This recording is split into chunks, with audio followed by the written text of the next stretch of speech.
The reason why I write music and sing music is to connect with people. Music is the means to that end. For some folks, music is the end, and maybe they have to do other things to do that. But actually, for me, music is just the conduit. It's the vessel. It is the vibration that allows me to connect with other human beings that feel and perceive the world as I do, that want to connect with other, open-hearted and like-minded folks as well. So really, the music is just this fun thing that happens that allows me to do that.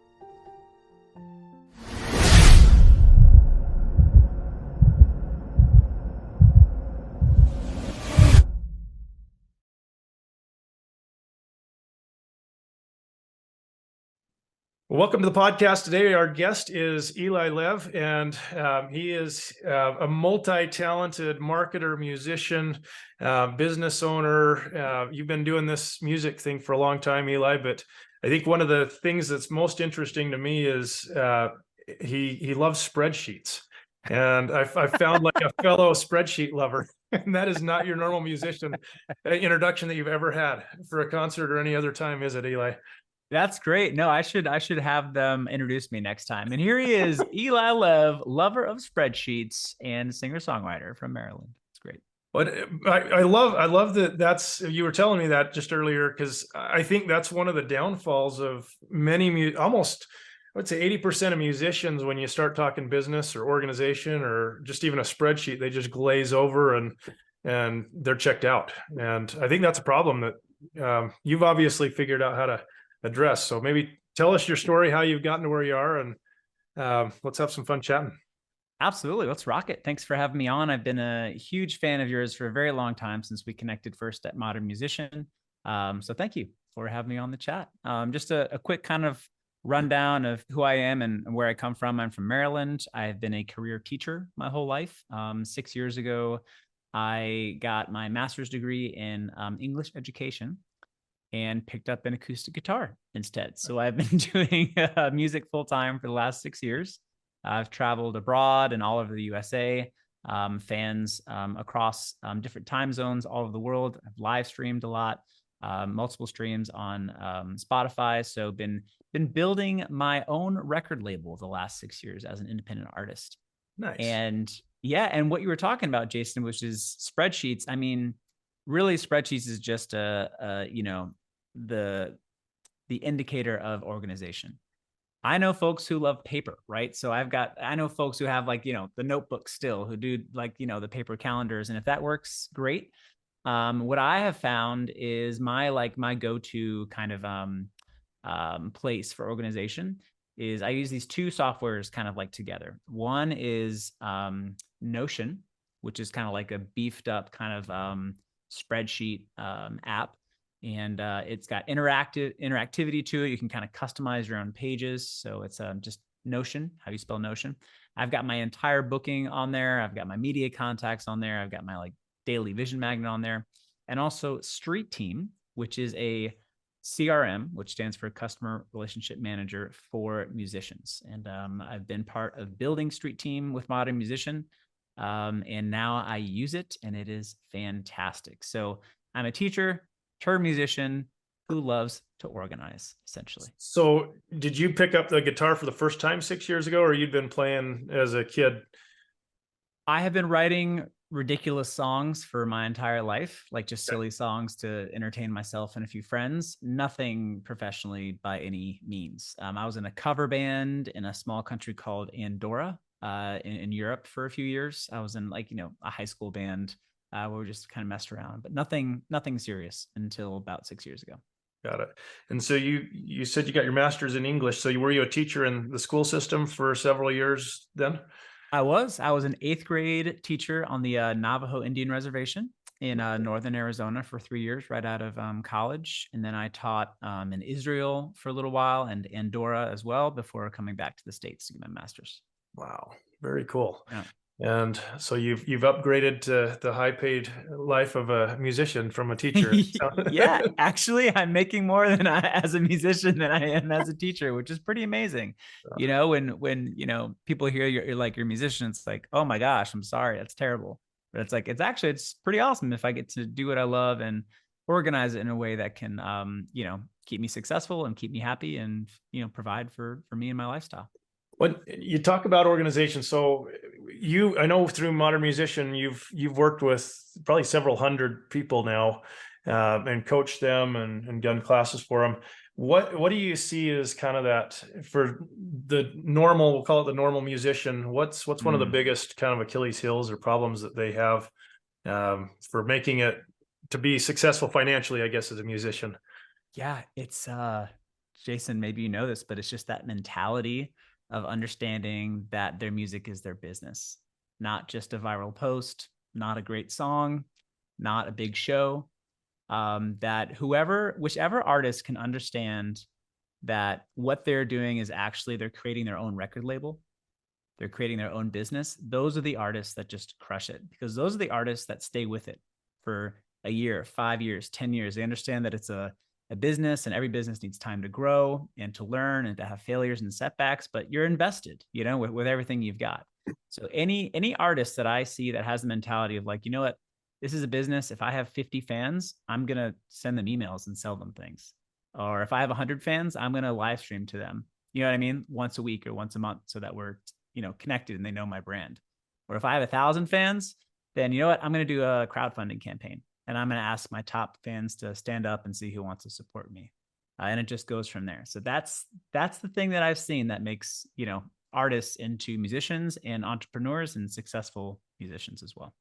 But, and I just think when I hear the word business, I mean, I just think if I were to rewind the clock back, I think back as a teenager, when you think of a business, you think of, a Walmart, for example. You've got products on the shelf.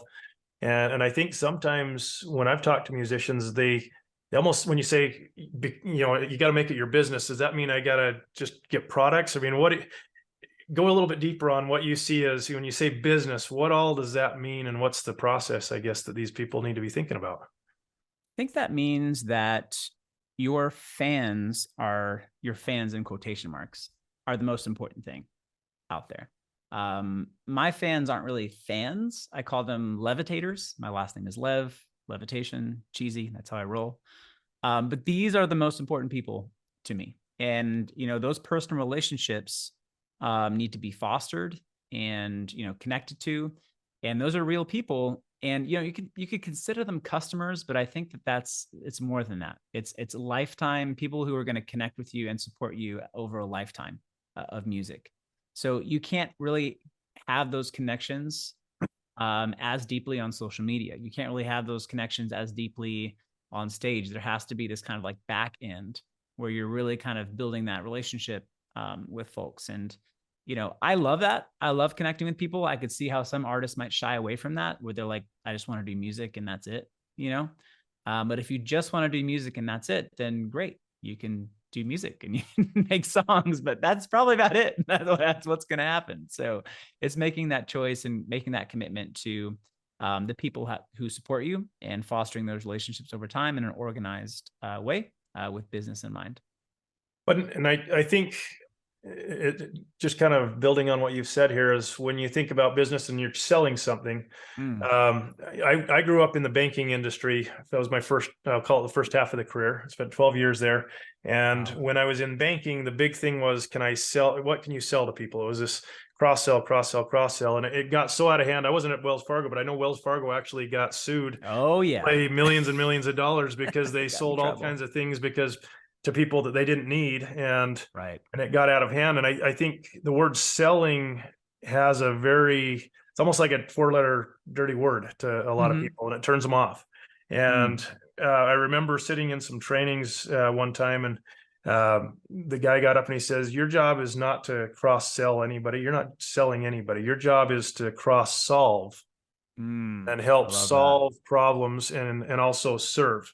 And awesome. When that was told to me, I think all of a sudden I had this kind of epiphany that was like, whoa, if I'm serving someone and doing what's in their best interest and trying to help solve their problems, it's not selling. It's one of those where if your thing actually helps that person or solves that problem for them, morally, it would almost be a crime to not do that thing, and so if you didn't sell them that thing that's going to help them, it's like if you found a cure for cancer and you knew you had that cure, Yeah. it would be very wrong not to help serve those people and solve that problem, I love that. versus selling. And I think as a musician, and just in any business, even doesn't have to be just music, but if you can look at things in the way of, okay, if these are my people, like you said, it's not your fans, they're individuals, people, and figure out what problem do they have. And, they like me for whatever reason, if it's your music or your personality,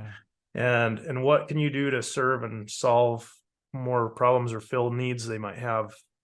It definitely changes that idea, I think.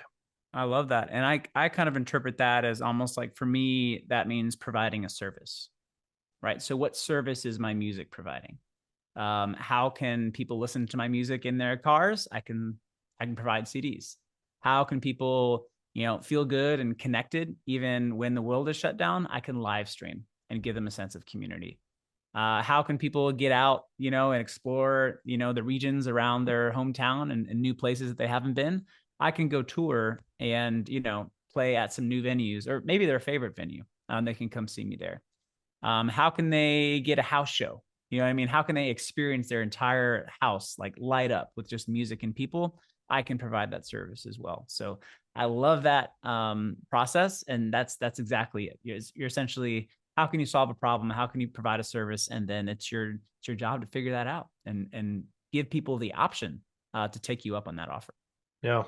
I also, as I've run across several, just kind of we'll call them just standard musicians, if they do perform somewhere, or maybe they've got a little gig, I would say most all the time, very few of them ever ask for a name or an email list, or they do their thing. And somehow I guess they think that they might have a whole bunch of people come up and say, please email me, or please follow up with me. And I don't think that's the case.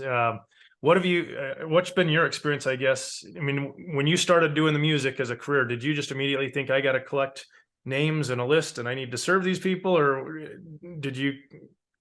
I think I fell on that really early. I think it was like a happy accident. So before I released my first album, I kind of made a challenge to myself that I was going to get 50 people to support me on Patreon before I released any music.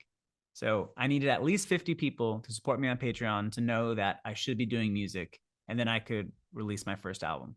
I did the same for my second album, and my goal was 75.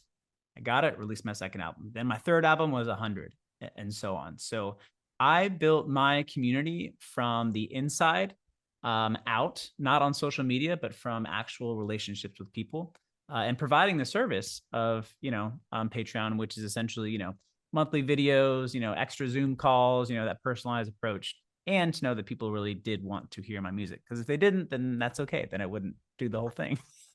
That's right. It turns out they did, which is fantastic.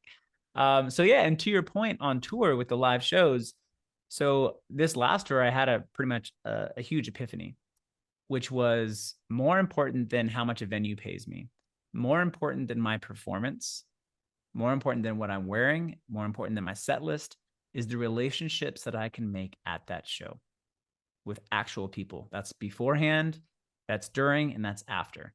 So let's say I walk into a show, there's 3 other bands, and I'm like, crush it. I just go out there and absolutely slay. I put on my sunglasses and I'm just like, see y'all, I have to go to St. Louis. Nothing would happen, right? Nothing at all. Let's say I got on that stage. I had a decent performance. You know what I mean? It was mediocre. It was okay.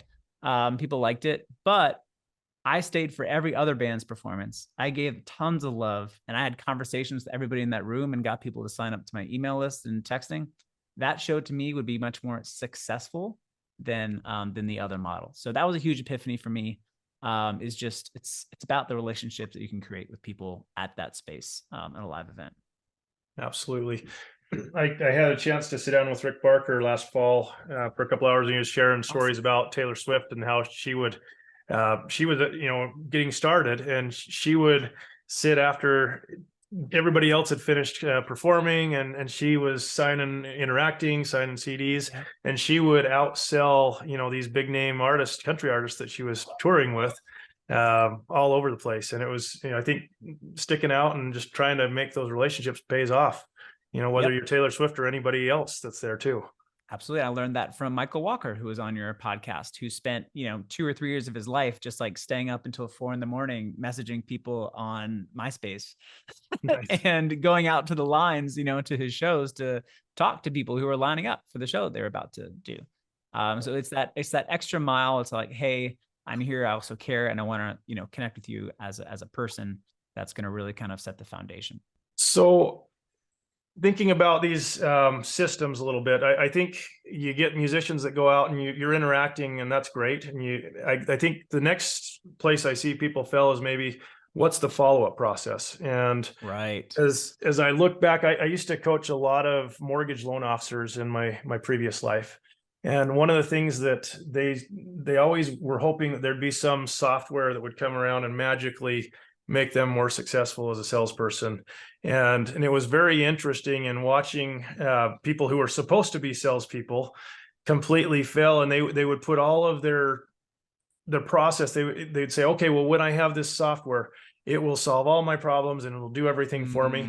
And I watched that fail over 6 times with different softwares.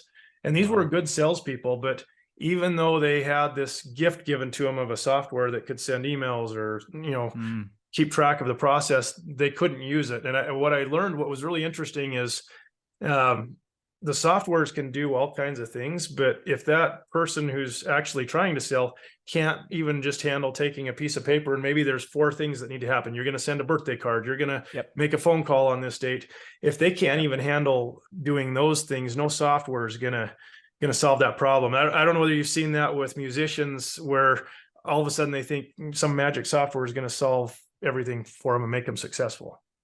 I've seen this over and over again where we'll share how to get new fans, right? And they're musicians just obsessed with just, I would need an email address. It's like, get me email addresses, like get me, like lead gens, like I need people to use my sign up form. And then they're like, but I'm not making money.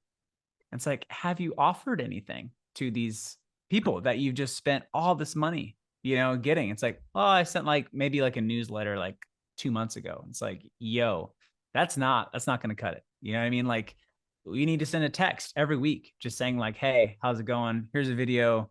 Happy summer, like whatever you want to do. Like there has to be a text once every 2 weeks at least.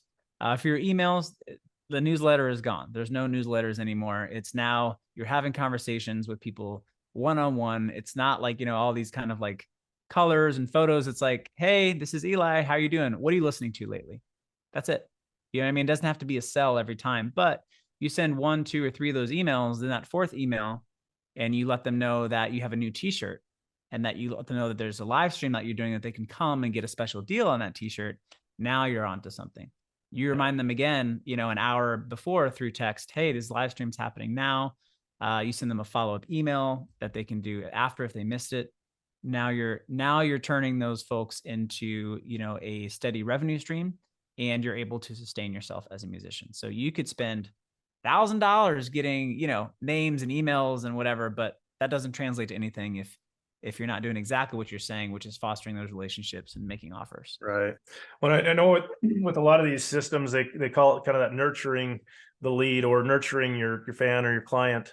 And I think one of the things for me as a musician that I still struggle with, because I think, oh, people aren't going to be interested in that. But what I've learned over time is if I'm in the middle of writing a song or writing, working on a book or an album, if I'll share some of the process with those fans, they love that. And it takes nothing. And what I've realized is you kind of bring them into that so they feel part of the journey.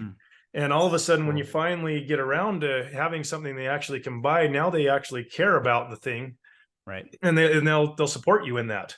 And because they're vested and they feel, they were there on the journey. But I've been guilty myself. I've released an album and didn't tell anybody I was doing. I mean, I worked my guts out. I mean, I can't tell you how many times down to the studio, and then it's all of a sudden, hey, I got an album. Yeah, here it is. Excited as I am, and then just nothing, And essentially, I kind of ignored those people, whereas I could have had, videos, I could have had email, pictures, or, show a little snippet of, 30 seconds. Hey, check this out. I just got this back from my audio engineer. What do you think? they love that. And I think the hard part though is, if I'm a musician, how do you find, or how do you realize what people will be interested in and not feel guilty or feel that imposter syndrome? Yeah, I think that's a good question. And, that's something that I've learned as well, is that, people these days, they like to process even more than the final product. A lot of these viral videos are of people showing how something is made, essentially, and watching it come together or go apart in front of your eyes. And I don't think there's anything that you shouldn't share these days, which is interesting. Like, whatever you're comfortable with, whatever people are comfortable with, like, go for it. Like, if you feel comfortable sharing a moment on stage where you totally messed up the chord, do you know what I mean? Like, you would get more likes and more comments and more engagement on that post than you would on the post where it's like, hey, there's a new song out today. Yeah. You just would, because it's human, it's relatable, it kind of shows you who you are, and allows you to kind of just be, fallible. None of us are infallible. We're all human. And if we can share that, that makes other people feel good about their, Right. Human nature as well. I've found the same thing. If you share your blemishes or your weaknesses, well, I just had Saturday night, I did a concert here at my studio, and we had dinner, and there was several new people that I actually didn't know, and they'd come. But I had one of my fans who asked me if I'd play. So I wrote a song that sounds like Beethoven's Moonlight Sonata, but I did a twist on it and said, okay, what would the soundtrack be like if I was doing a movie where they were showing Beethoven when he lost his hearing? And it's kind of cool, but the song is hard, and I just barely finished it, and I cannot play it well at all. And this person said, well, oh, I really love that, but I can only get through the first page. It'd be so cool if you could play this. And we're talking like multiple sharps, and then it switches to flats. I mean, it's brutal. My wife still was giving me a hard time about it even yesterday, but so I told everybody, I said, hey, this is going to be a complete train wreck, and I'm going to blame it on her. And it really, still, it wasn't good. It really wasn't. Yeah. But I did it. And what was funny is I've done several of these dinner concerts, and I got an email that night, and the guy went from a guy that I just barely met. And he said, I started playing piano a couple of years ago. And he said it was so refreshing to see that even people that are as good as you can just be real. He goes, it gave me hope that I can do it too. And it's still, even, it makes me feel uncomfortable. Oh my gosh, I'll never do that again. But that, I got more reaction from it than anything else I did when I sounded good. That's exactly it. Yeah, I love that. I do the similar thing on my shows where I'm just like, request anything, I'll do my best. And Jason, some of these like versions that I'm doing of songs that I've maybe heard once or twice are just like disasters. But them seeing me try my best, you know what I mean, to play the song that they want, more engaged, and people more like, oh my gosh, what's going to happen? Than if I played a song that I've played 100 times perfectly. People are like, okay, yeah, of course you did, Yep. So that's same kind of phenomenon. And that's leaning into that and just being and owning it can be really cool. Showing that we're all human. But I think being, just thinking that you got to be in that perfect social media, polished, you see these people doing the selfies and they got to look perfect. I think as a musician, the more you can realize, hey, show the imperfections, it's going to get 10 times the views and love than if you're just perfect all the time, for sure. Yep. Okay. So we were talking a little bit about CRM systems and kind of a follow-up system with these mortgage officers. So I started out in my career in the business side when just the internet was coming online and we were just building websites. And it was interesting, all of these problems like sending emails or sending text messages, or, but gosh, we sent faxes out and sent, snail mail even back in the day. All of these systems kind of started having their own software. So you had the MailChimps and, there's 100 other email senders, and as well as every other system. And I think you still see that today. But one of the things that I think has really happened over just the last couple of years is there's been some systems that have combined, something that does what 15 softwares could have done. And there's multiple companies. Salesforce is probably the biggest one out there that did that, but I call them a Frankenstein. They're so big that, and you can't really, I've used them Mm. multiple times and consulted on them. That's not a great solution for a musician at all. But talk about maybe some of the processes that some of these tools, I mean, you guys have your system that you're using. I know with Modern Musician, the street team, that's awesome. Yeah. But talk about some of the processes that people would want to solve with some of these softwares. Yeah. So I started working with Modern Musician probably about 4 years ago. So I was there in the days where they were piecing together, ManyChat, Zapier, I think it was Active Campaign, Yep. and it was, Patreon, and it was, ClickFunnels, and just like, all these kind of, services. So I was there during those days, and it was nuts, like trying to connect everything, and Yep. one thing would fall apart, then everything would fall apart. So now I am only using one software, and this is the Street Team software that Modern Musician has been developing over the last, I would say, 2 years. What I do is it has it has a conversations tab. In that conversations tab, I can see every email, every text, every Instagram comment, every Facebook comment, every TikTok comment, every Twitter comment as well. It's all integrated into one kind of dashboard. And it's my go-to. It's on my phone. So when I have like a QR code at live shows and people can like send requests, their text literally comes to my phone, and I can see it right there when I'm playing, and I can just play it instantaneously. So I can send all my emails from there. I send all my texts from there. I schedule all my social media posts from there. It's pretty incredible. I sell through there. I set up my website through there, and it's all in one thing. So instead of using 6 different softwares like we did back in the day, just one easy to use CRM, and it's made specifically for musicians, which is pretty rad. So that's all I use now, Jason. That's it. That's awesome. Well, and I think that's the dream. I think one thing that I've learned in doing a lot of CRM consulting over the years is there's not a single software out there that's going to do everything perfectly. But what I have realized is all of these different softwares are evolving. And so even though you might see some really shiny, cool, shiny object, AI is the big thing right now, and so if you're just a little bit patient and can wait the 6 or 12 months rather than paying thousands of dollars for it, these other Right. softwares typically will follow in step and have something Yes. that's sometimes even better than what the original thing was. Yep. So it's really important, I think, to not, chase the shiny objects. I watched in the corporate world, in the banking system, man, we would chase shiny objects way too often and they'd spend hundreds of thousands of dollars on shiny objects that would be Yeah. obsolete 2 years later. So, Right. And I think the interesting thing behind all that is what we were talking about earlier, is just the relationships.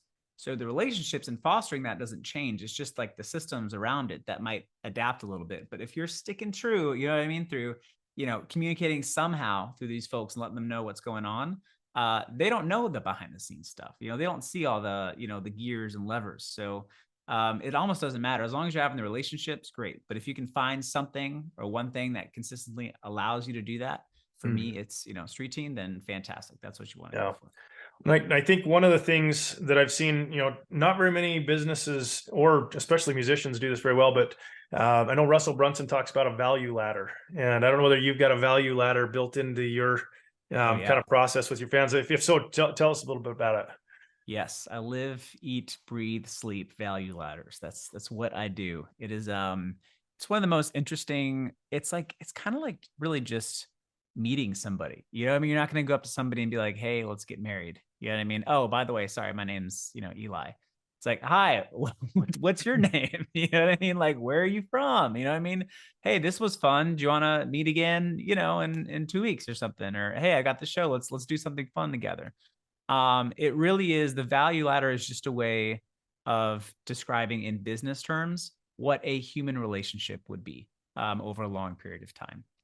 So, first you get to know somebody, then you say, "Hey, do you want to hang out a little bit more?" Then maybe they're going to buy you lunch. Maybe you'll buy them lunch. Then you go on a trip together, and then, you're besties and you do like all the stuff together. So that's essentially the breakdown of the value ladder, on psychological human terms. But on the musician and business side, yes, there's each rung is very specific. And I think a lot of times that's hard for people to kind of visualize what that might look like. I mean, I kind of visualize if they're at a show and you've got a QR code, if they hold their phone up and you can get them to do the QR code to get something, they put in their name and now you've got their number now because you can now text follow up. And my guess is if I was in your value ladder, you'd probably have some automation that would just say, hey, I hope you like the show. What do you like best about it? And I could text back and it would feel personal. It's not just a click yes or no, really robot style relationship, right? Yeah. So let's bring it to a metaphor that all musicians can understand, a live show, right? Let's say that, you'd say the bottom rung on the value ladder is if you are playing an outdoor show, you know what I mean? Just in your town kind of thing. You set up an outdoor show and somebody is walking by, like 4 blocks away and they just hear you in their periphery. That would be like the beginning of the relationship. Online, that could be, they saw your video or they liked something or they just were exposed to your music. Then they're like, "Ooh, I feel the vibration. You know what I mean? Let me get closer," kind of thing. So then they go into the space and now they're actually in the yard, kind of thing. So they're experiencing the show. Maybe they're following you on social media. Maybe they signed up for your texting list. But the closer you get to stage, the closer they are to you, as a as a fan, as a customer, as a community member. They go higher up on the ladder essentially. So if somebody's in the front row, they're riding the rails, you know what I mean? They're commenting on all your stuff, they're replying to all your emails, they've got your shirt on, kind of thing. But then there's the backstage. So those folks I kind of consider my inner circle. Those are the folks that are coming backstage. They're seeing me before the show for meet and greets, after the show. Maybe they're on the sidelines watching it, you know what I mean, from a special place. But even after that, Jason, those are the folks that get on the tour bus, right? Those are like the elite, top of the value ladder. They're riding along with you. They get to hang out and see what's going on, and they come to the studio with you. So all of that relationship from somebody who has no idea who you are to they have heard your music, to they like your music, to they're buying your merch, to they're part of your inner circle and supporting you on a monthly basis, to they're buying, like the top high ticket items, like, maybe an original song or, a house show. That is the value ladder. And, putting steps in place that allows people to get closer to you as an artist is a very important thing. As you've got your 2 Comma Club, man, you know this very well. So yeah, it's all that process, and it's really fun. It's really fun watching that happen in real time. So as you're describing all of this stuff, now as a musician, I'm hearing this and I'm thinking, oh my gosh, I got to organize and plan all this. But wait a minute, I got to have a website and I got to figure out somebody who's going to program this stupid software now that I don't know how to use. That's apparently going to change my life. And I've got to have design stuff. And oh, wait a minute, I got to do music videos. How in the world does a musician find time to even write music or even sit down with the guitar or piano if they got to deal with all this other stuff? It takes the joy out of it, doesn't it? Well, to me, the reason why I write music and sing music is to connect with people. Music is the means to that end. For some folks, music is the end, and maybe they have to do other things to do that. But actually, for me, music is just the conduit. It's the vessel. It is the vibration that allows me to connect with other human beings that feel and perceive the world as I do, that want to connect with other, open-hearted and like-minded folks as well. So really, the music is just this fun thing that happens that allows me to do that.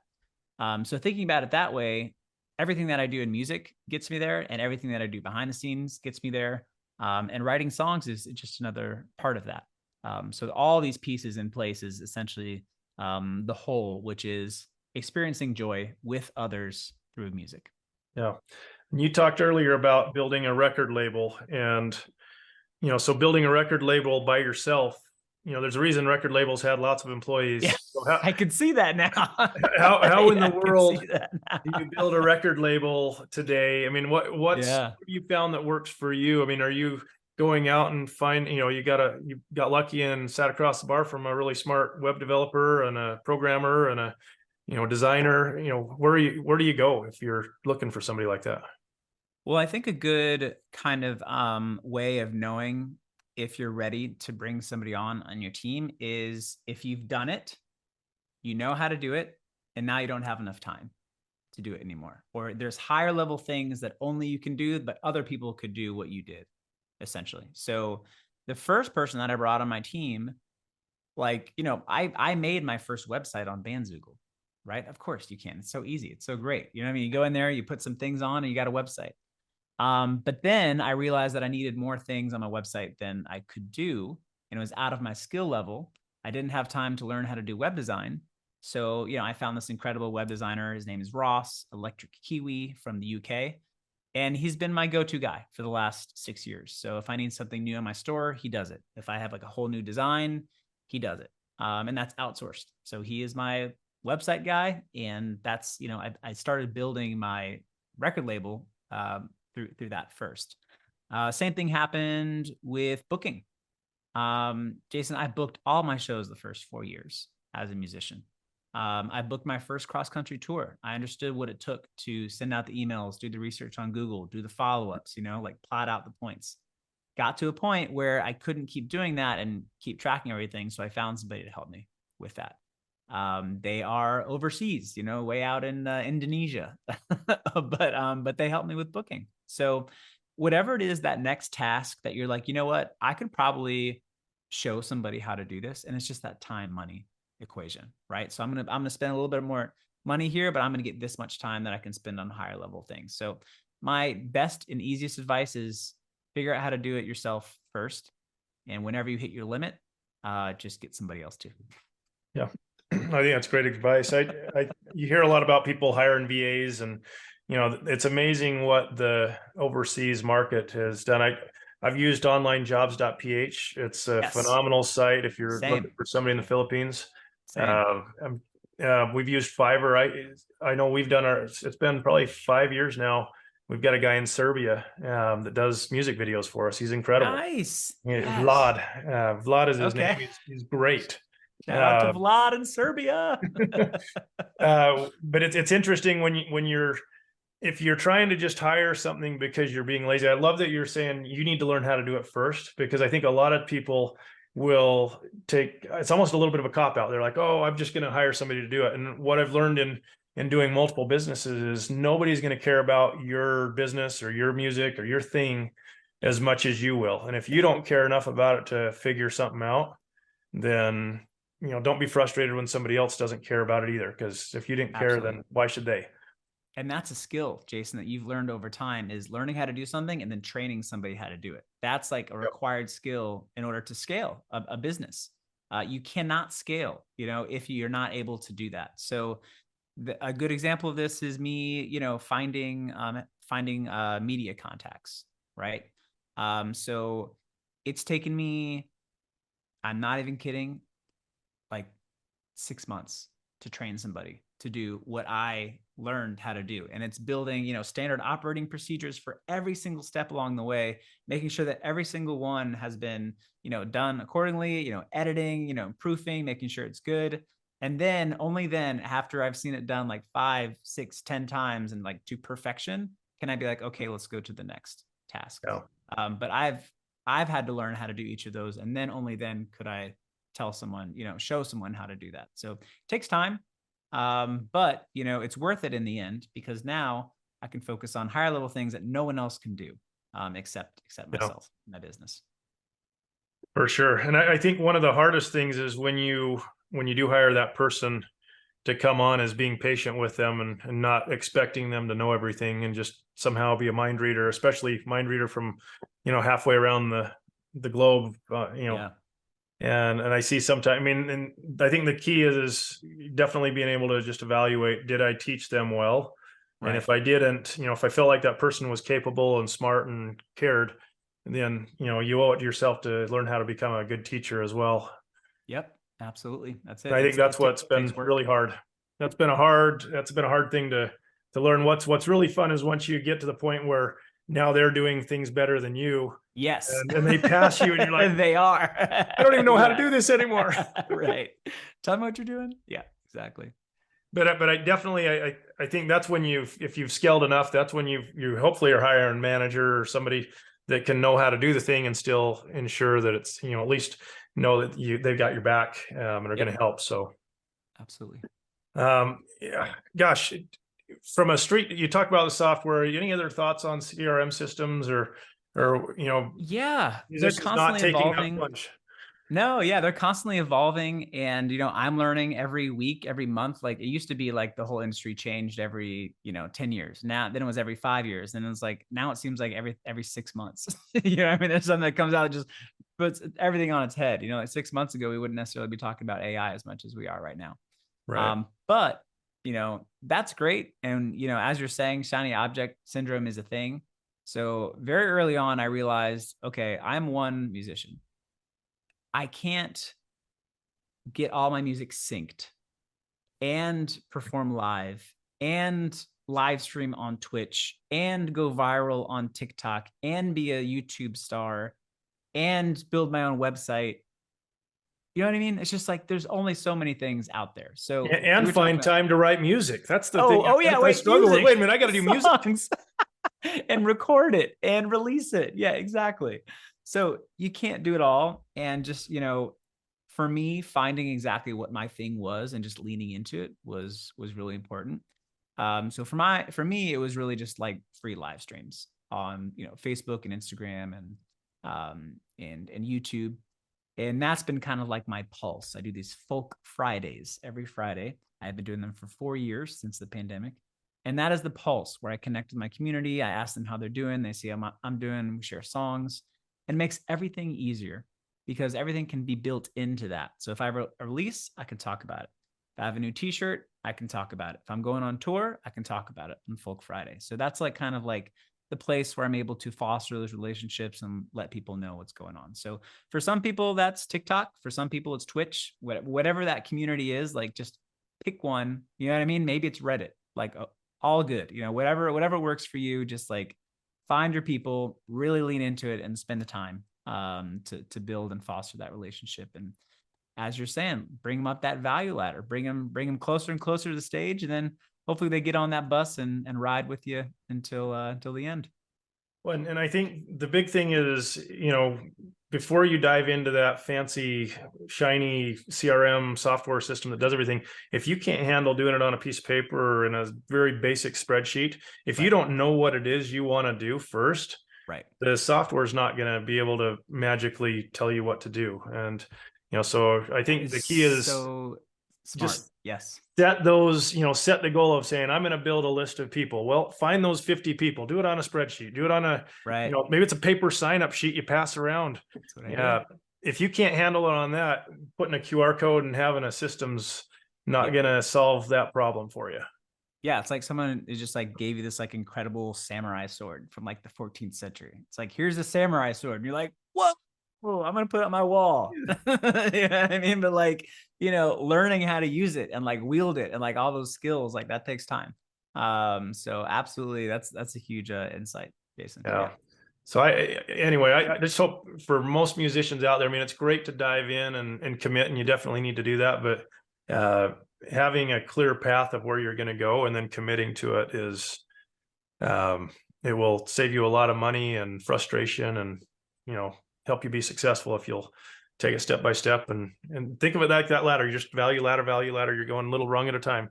And mentors as well. I mean, Jason, I remember coming up in the whole online musician world, and you were a huge inspiration to me. You were the first kind of like, however many figure musician that came in and out of modern musician. And it was just like, I didn't fathom it. I didn't even think that was possible. You know what I mean? But, connecting with, people who've done it and like, you've seen it happen. It's like, that's been huge. So, connecting with Michael Walker and seeing you do it has been like, okay, maybe I can do that. And then learning from the best has been a huge help for me as well. Absolutely. I remember when I kind of started my journey. I mean, I've been a marketing guy for over 20 years, but when I kind of committed into doing the music, my mental place I was at was there's no way to, I'll be a poor musician and I'll find something else that I can make money with. But I remember going through, it was called the One Funnel Away Challenge that ClickFunnels Russell Brunson did. And it was like $100. And so I thought, I got nothing to lose, $100. And somebody at a conference had told me I should do this. And And it was one of the few things you come back from a conference and I actually did, right? Mm-hmm. And I remember going through the first week, and it was all of this rah rah, believe in yourself, you can do it. And to the point where I'm like, okay, can I put it like 3x speed? Because like, I want to go barf. Like, you can do this. I know I can do it. Like, tell me how I can do it now. And I still remember it was over a week of just believe in yourself. And I even had Stephen Larson's on there, like yelling at you to tell you to believe. I mean, and I got to about the second week, and then I got into the third week, and all of a sudden it was starting to do this stuff, and it got hard. Mm-hmm. And as I looked back, especially once I got a year or two down the road, when I could look back and be like, okay, what really made the difference? And the fact that I believed that I could, and I'd look at it like, oh yeah, well, if he can do it, then I can do it. Right. Or if the Michael Walker, if so-and-so can do it, then why can't I do it? There's no reason no. And I think it's interesting to look at what ClickFunnels has done with their 2 Comma Club awards. For those that aren't familiar with it, it's they teach you to build a funnel, and they tell you to focus on one funnel and get it so it does $1 million of revenue. Mm-hmm. And that seems like this impossible thing. And all of a sudden, they've just stayed with it. And I was like, oh, there's 200 people that did this. Whoa, wait. And then the next year you go back and they're giving out 600 awards. 600 people did this. What? They did it with what? There's people that have done $1 million funnels with teaching people to rope cowboy, cows. Yeah. I mean, I don't know if you've seen that one. I thought, oh my gosh, like online, I'm going to teach somebody how to rope a cow. I think you'd have to do that in person. And just the funny things that people can be successful with. And if they can do it, then why couldn't I do it with sheet music? Yeah. And so I turned around and I guess if you think about like the 5-minute mile, 4-minute mile, all these different things, when somebody broke that barrier, right now it was like, whoa, somebody can do that. Well, I can do it too, with a competitive nature. And he's like, oh, let's do it. Let's figure it out. And I think for musicians, that's a key thing, is just believing that it's possible. Mm-hmm. And don't be like me where I'm like, this is no fun, get to the meat. That's actually matters more than even the tactical doing all the stuff, because when it gets hard, you're going to want to quit. And if you quit believing in yourself, you won't keep going. Yep. It's the mindset part. And that's the seed, and having that like very strong, mindset and seed, like, yes, I can do this. And everything else is just one other challenge that you're going to figure out. That's awesome. Yeah, and you speak about mentors, and I'll just put a plug in for, they call them mastermind groups, or at least just you talk about finding your people that are going to support you. But a lot of times being around other people that have that same mindset or in a similar thing. So I know Modern Musician does their mastermind group, and it's a lot of musicians, and they just get, yes, you're getting together and making relationships and making friends. But I think part of it is just rubbing off on each other and realizing, well, if Eli did this, then maybe I can do it. Or Michael did this, I should be able to do this too.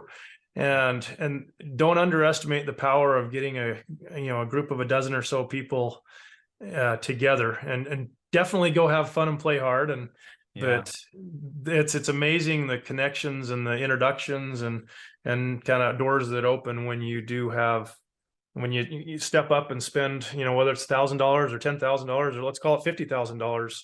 I know some of these masterminds, it's worth it just for those relationships that may lead you to a door that, for all you knew, was going to be the $1 million funnel. So, yep. Super powerful. Absolutely. Just getting in a space with others like you that have done it. And then like, oh, wow, there's like a lot of synergy there and pretty incredible stuff. So you know that well. You were the first Modern Musician mastermind, actually. Platinum. We were the master down in Costa Rica. It was a blast. It's awesome.